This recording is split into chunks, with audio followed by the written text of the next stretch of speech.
Tata Alexei एक ऐसी company जिसने अपने इन्वेस्टर को बड़ा ही गजब का रिटर्न बना के दिया पास्ट में। अगर बात करें इसकी जो कंपनी कब फॉर्म हुई थी, 1989 में ये कंपनी फॉर्म हुई थी एंड करंट में इस कंपनी के जो मैनेजिंग डायरेक्टर हैं मिस्टर मनोज राघवन जी हैं। ये एक बड़ा ही बेसिक से हमने इसको समझने की कोशिश की। अब चलते इसको थोड़ा सा डीप में।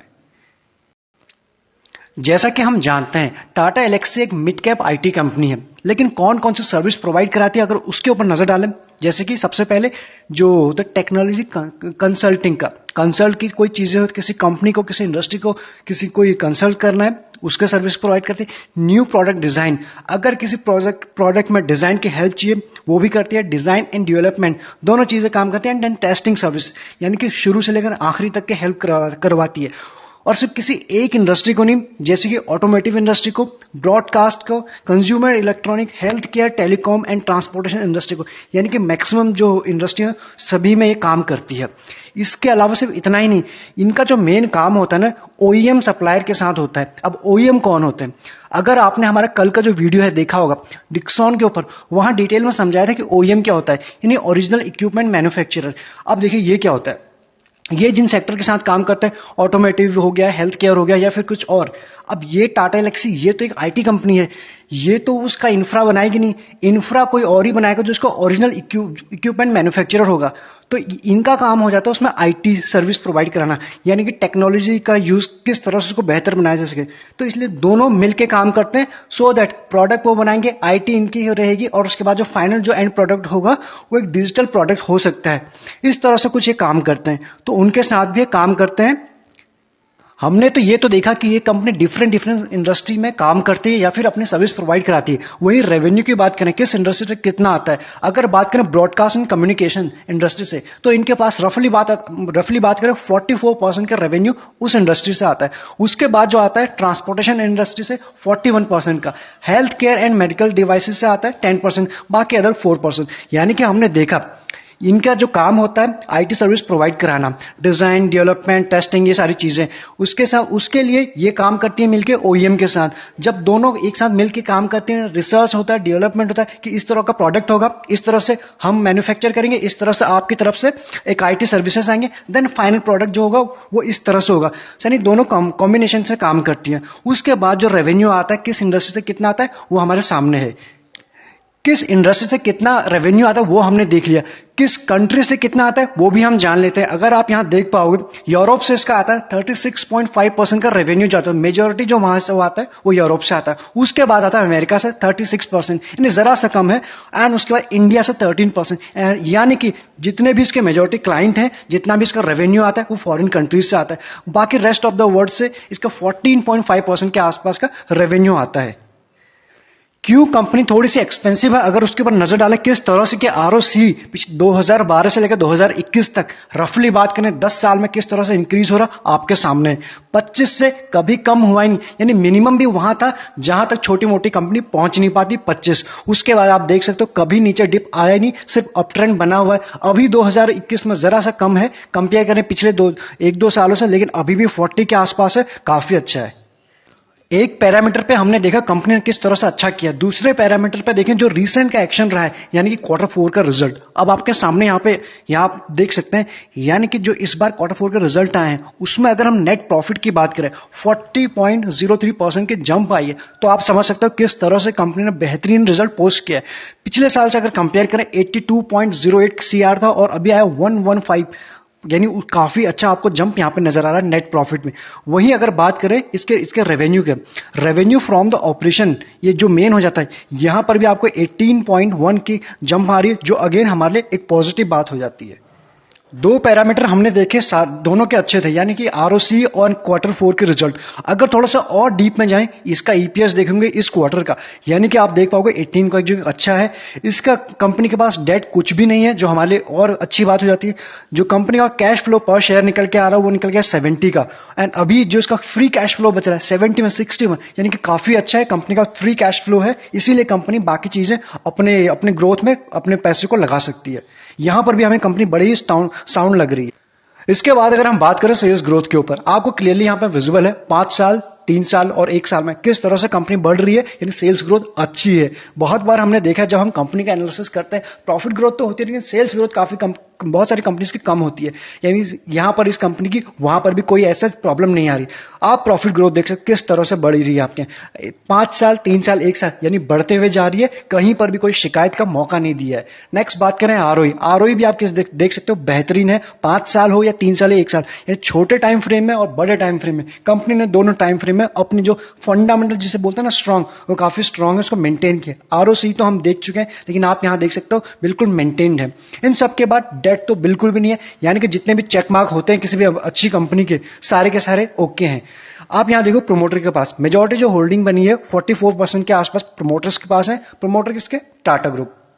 कौन है इसके? टाटा ग्रुप। वहीं बात करें पब्लिक का इंटरेस्ट काफी बना है इसमें 38.08% के आसपास। एफआईएस की होल्डिंग है 12% के आसपास, डीआईएस के 5 के आसपास। ये दिखा रहा है रिसेंट क्वार्टर का। हम ओवरऑल जरा देखेंगे इससे पहले। आप ये देख लीजिए क्या किसी तरह की प्रमोटर ने कोई भी शेयर प्लेज रखे? जी नहीं, जीरो है, जो हमारे अगेन पॉजिटिव बात हो जाती है।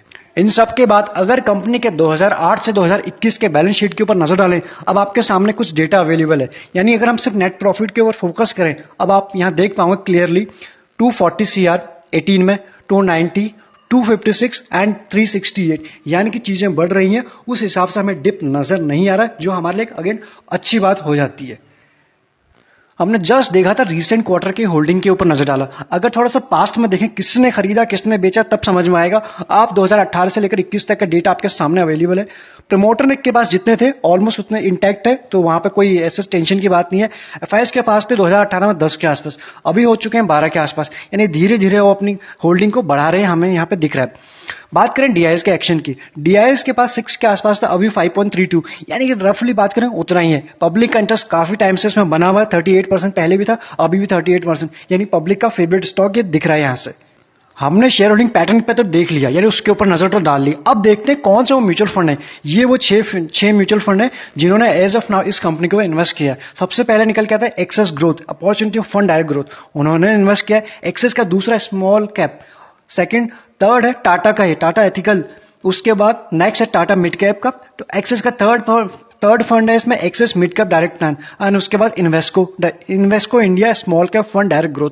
ये वो 6 फंड है जिन्होंने एज ऑफ नाउ इस कंपनी में इन्वेस्ट किया हुआ है, तो हमें जानना जरूरी हो जाए। इन सबके बाद अगर एक नजर डालें कि एज ऑफ नाउ एनालिस्ट के राय सुने तो 67% इस वक्त इस शेयर के ऊपर बुलिश है। हमें क्या करना है? अच्छे से अपनी रिसर्च करनी है, देन आफ्टर कोई भी डिसीजन लेना है, सिर्फ वीडियो देख के नहीं ले लेना है। बात करें रिटर्न प्रोफाइल की, किस तरह से इस कंपनी ने अपने शेयर होल्डर को रिटर्न बना के दिया, आपके सामने इस वक्त क्लियरली दिख रहा होगा। यानी कि एक टाइम था जब इसका शेयर आप देख रहे हो लो जो इसका 14 के आसपास था, 14.55, और आज के दिन देख सकते हो इसने जो हाई लगाया रिसेंट, एंड अभी करंट प्राइस भी इसका ये चल रहा है। तो आप समझ सकते हो किस तरह से का रिटर्न इसने अपने शेयर होल्डर को बना के दिया है, किस तरह इसका पोटेंशियल है, किस तरह से बिजनेस मॉडल है, कैसे इसके एंड कहां से रेवेन्यू कितना आता है, वो सारी चीजें हमने देखी। बड़े टाइम फ्रेम में तो हमने देखे, छोटे टाइम फ्रेम में अगर आप देखेंगे तो वहां भी इसने अपने शेयर होल्डर को निराश नहीं किया है। 3 साल में पैसा डबल किया है, 2 साल में भी किया है, 1 साल में भी किया है, 6 महीने में भी किया है, और 3 महीने में भी अच्छे रिटर्न दिए। यानी कि जिस भी टाइम फ्रेम में आप देखोगे इसने अपने शेयर होल्डर को रिटर्न अच्छे दिए। सिर्फ अगर वाईटीडी की बात करें, यानी 1 जनवरी से लेकर अभी तक की बात करें, इसने वहां भी पैसा दुगना कर दिया। ऐसी कंपनी है, ऐसी इसकी ताकत है। अभी हमें क्या करना है? हमें तो अच्छे से अपनी रिसर्च करनी है। नेक्स्ट बात करें इसकी करंट वैल्यूएशन के ऊपर। वैल्यूएशन इसका अगर आप कंपेयर करेंगे बाकी कंपनीज के साथ, तो इसको थोड़ा सा आपको थोड़ा महंगे मिलेंगे, क्योंकि इसका काम ही कुछ ऐसा है, इसका बिजनेस मॉडल ही ऐसा है, प्लस इसके फंडामेंटल ही इतने स्ट्रांग है इसलिए। अदरवाइज अगर इसके रिजल्ट अच्छे नहीं होते तो मार्केट इतना प्रीमियम इसको देता नहीं। इंडस्ट्री पीच चल रहा है 33 की, और ये हमें मिल रहा है 64 के आसपास, यानी कि रफली बात करें डबल से ऊपर प्रीमियम देने को मार्केट रेडी है इसके। इसीलिए अगर किसी भी कंपनी का फंडामेंटल अच्छे नहीं है, उसके क्वार्टरली रिजल्ट अच्छे नहीं आ रहे हैं, तो मार्केट प्रीमियम दे सकता है, तो मार्केट प्रीमियम वापस ले भी सकता है। तो एज ऑफ नाउ हमने देखा सारी चीजें पॉजिटिव है, रिजल्ट अच्छा है, इसलिए इसमें थोड़ा सा पोटेंशियल या फिर और बचा हुआ है, या फिर ये प्रीमियम मार्केट इसको एडजस्ट कर चुका है। रिटर्न तो हमने देख लिया। अगर इस कंपनी का 1 वीक का चार्ट आपके सामने लगाया जाए, यानी हर एक कैंडल 1 वीक को रिप्रेजेंट कर रही है, किस तरह से बुल रन आया हुआ है आपके सामने क्लियरली विजिबल है। यानी कि ये शेयर अपनी जो रेड लाइन है जो इसका निकल के आता है 20 वीक, वहां तक भी नहीं आता, उससे पहले ही इसमें बाइंग इमर्ज हो जाती है। इसको छोटे टाइम फ्रेम में देखें, अब आपको समझ में आएगा कोई चीज। यानी कि कुछ टाइम पहले यहां पर इसने हाई लगाया था मई में, और उसके बाद जरा सी प्रॉफिट बुकिंग, अगेन जो ये शेयर की जो बिहेवियर है रेड लाइन के आसपास ही चलता है, वहीं से अपने जो अपट्रेंड की जर्नी को शुरू कर देता है। अगेन इस लेवल के पास आसपास आया है काफी दिनों से एंड यहाँ पर कुछ रिबाउंड आने की कोशिश कर रहा है। अगेन अप ट्रेंड जाने की कोशिश कर रहा है, इसने जस्ट सपोर्ट ले लिया यहाँ पर, कई दिनों से इसको सपोर्ट लिया, अगेन अब धीरे धीरे अप ट्रेंड जर्नी शुरू कर चुका है एंड जो 20-day EM है वहां पे सपोर्ट ले चुका है, जो रफली निकल के आ रहा है 3635 के आसपास। अभी जो कैंडल बनी है वो यानी धीरे धीरे धीरे इसमें अप ट्रेंड जर्नी शुरू हो चुका है। यहां से हमें इसको फोकस पर रखना जरूरी हो जाता है, क्योंकि ऐसा ना हो फिर से कोई ये रैली दिखाए जैसे हमने यहां देखा था और ये हमसे इस बार मिस हो जाए। ये हो सकता है यहां पे जरा सा टाइम लगाए, एक अच्छा पैटर्न बनता हुआ भी इसमें नजर आ रहा है। जैसे ही अपने इस लेवल को ब्रेक करेगा एक अच्छा अप मूव इसमें फिर से आने की पूरी पॉसिबिलिटी बनी हुई है, तो इसलिए इसको रडार पर रखना बहुत जरूरी हो जाता है अगर आपको एक कंपनी और इसका बिजनेस और इसके फंडामेंटल अच्छे लगते हैं तो। अगर हमें कोई कंपनी समझ नहीं आ रही, फिर चाहे वो कंपनी कितनी अच्छी है कितनी बुरी है, हमें उसमें इन्वेस्ट नहीं करना चाहिए। लेवल्स क्या है इसके, रिस्क एंड रिवॉर्ड काफी फेवरेबल नजर आ रहा है। अगर नीचे बात करें स्टॉप लॉस की बात 3635, ये हमारे लिए इमीडिएट सपोर्ट का काम करेगा। अगर ये ब्रेक होता तभी नीचे आएंगे, एज ऑफ नाउ दिख नहीं रहा है। धीरे धीरे इसमें अपट्रेंड चालू शुरू हो चुका है। 4000 के लेवल या फिर हमें बहुत जल्दी 4000 के लेवल या 39 के आते हुए दिख सकते हैं। इसमें ऐसा टेंशन लेने की बात है नहीं या फिर बहुत दूर लगते नहीं।